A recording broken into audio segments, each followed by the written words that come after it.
하루하루를 충실히 살아라.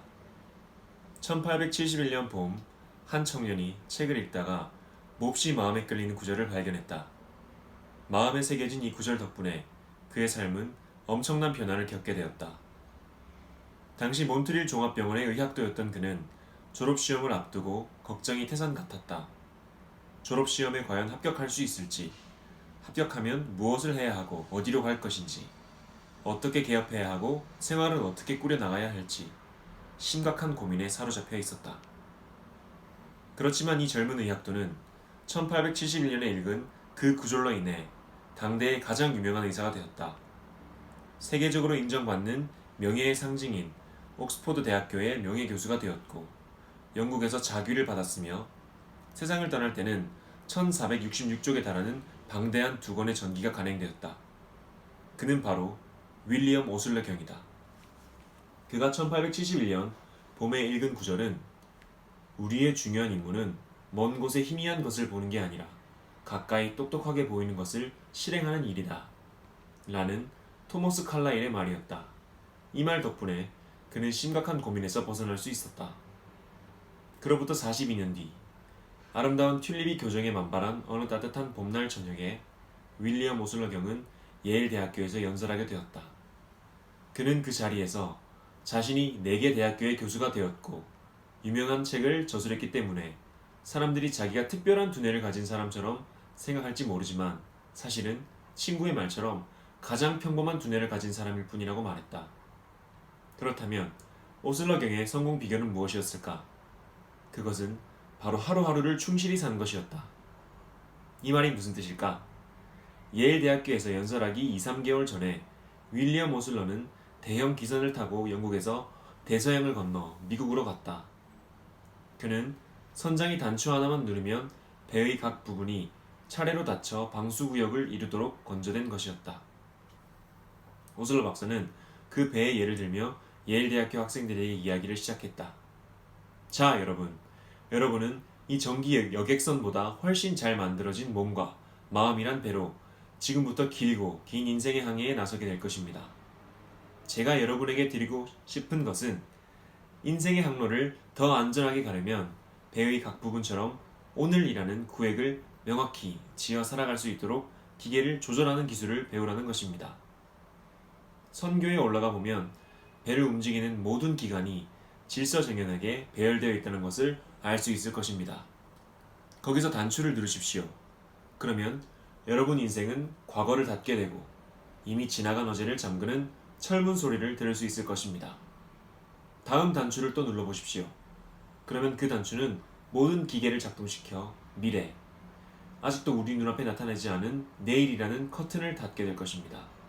그렇게 해야만 여러분의 오늘은 안전하게 될 것입니다. 과거를 닫아버리십시오. 지나간 일들은 과거로 묻어두십시오. 내일과 어제의 짐까지 모두 오늘 지고 가려 한다면 아무리 강한 사람이라도 쓰러지게 됩니다.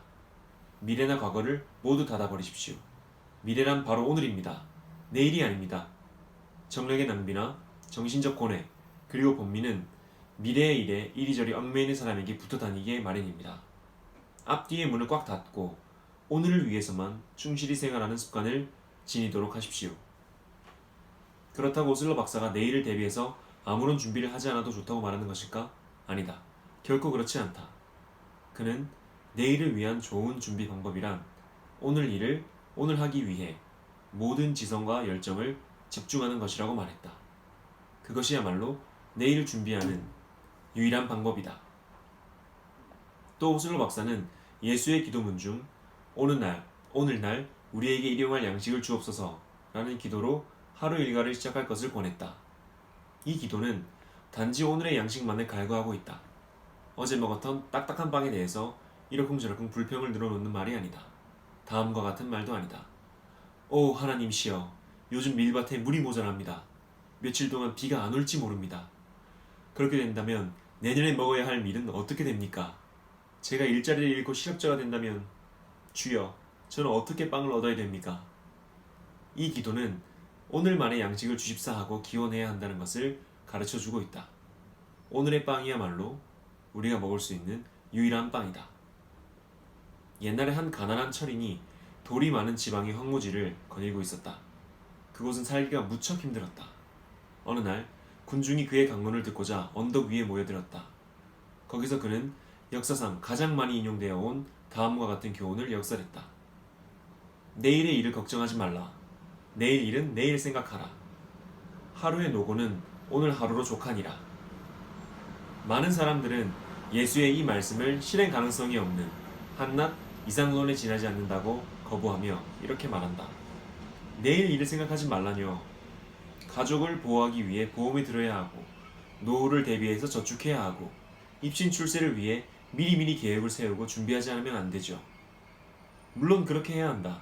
즉 300여 년 전 제임스 왕 통치 기간에 해석된 예수의 이 말씀이 당시에 의미하던 대로 오늘날까지 통할 리는 없는 것이다. 지금부터 300여 년 전에는 생각이라는 단어가 때때로 근심이라는 의미로 쓰였다. 근대 개정성서에는 내일 일을 근심하지 말라로 되어 있다. 확실히 내일 일을 주의 깊게 생각하고 준비하며 계획해야 하지만 불안해해서는 안 된다. 제2차 세계대전 중에 미군의 지휘관들은 내일 일을 계획했으나 불안을 느낄 여유는 없었다. 당시 미국 해군을 지휘하던 어니스트 킹 제독은 이렇게 말했다. 나는 가장 뛰어난 군대에 가장 훌륭한 장비를 공급했습니다. 그리고 가장 현명하다고 생각하는 사명을 부여했습니다. 그것이 내가 할 수 있는 전부였지요. 만약 배가 격침되었다고 해봅시다. 그것을 끌어올리기는 불가능해요. 배가 가라앉는 것을 막을 수는 없습니다. 어제의 일로 노심초사하기보다는 내일 일을 생각하는 편이 훨씬 유효하게 시간을 이용하는 것입니다.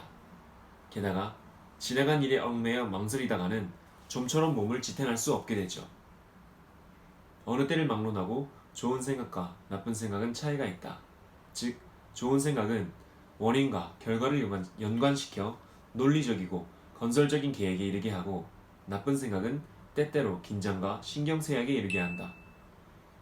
나는 세계에서 가장 유명한 신문 중 하나인 뉴욕타임즈의 발행인 아더 헤이즈 슐츠버거와 단독 회견을 한 적이 있었다. 그는 회견 중에 지난 날을 회상하면서 제2차 세계대전의 불길이 온 유럽을 휩쓸 때 충격을 받고 앞날에 대한 초조와 불안을 느낀 나머지 불면증에 시달렸다고 했다. 그래서 자주 한밤중에 일어나 캔버스와 물감을 꺼내들고 거울 앞에 앉아 자신의 초상화를 그리려 했다고 한다. 붓을 잡아본 적도 없었지만 불안한 마음을 진정시키기 위해 그림을 그렸다는 것이다.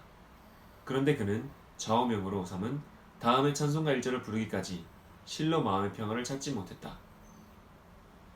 끝없이 영무한 빛이여 먼 앞날을 생각하지 않으리니 주여 내 약한 발걸음을 지켜 보살펴 주시고 한 걸음 한 걸음 길을 밝혀 주소서. 그 무렵 유럽 전선에 종군 중이던 한 청년이 이와 똑같은 교훈을 깨닫고 있었다. 그는 메릴랜드주의 볼티모어 출신인 테드 뱅거미 노인인데 전쟁으로 인해 심한 피로에 시달리고 있었다. 그는 다음과 같이 기록했다.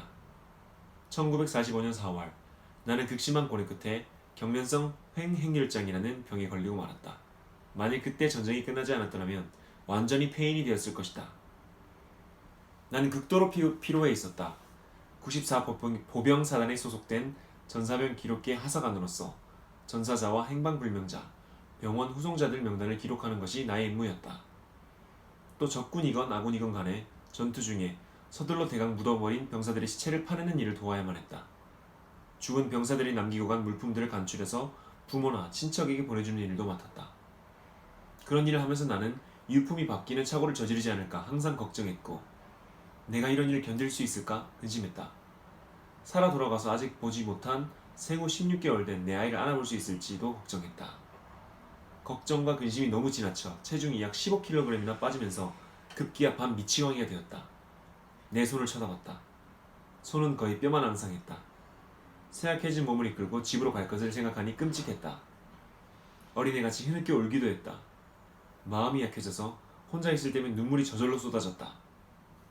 다시 정상 상태로 돌아가리라고는 도저히 생각할 수 없을 정도였다.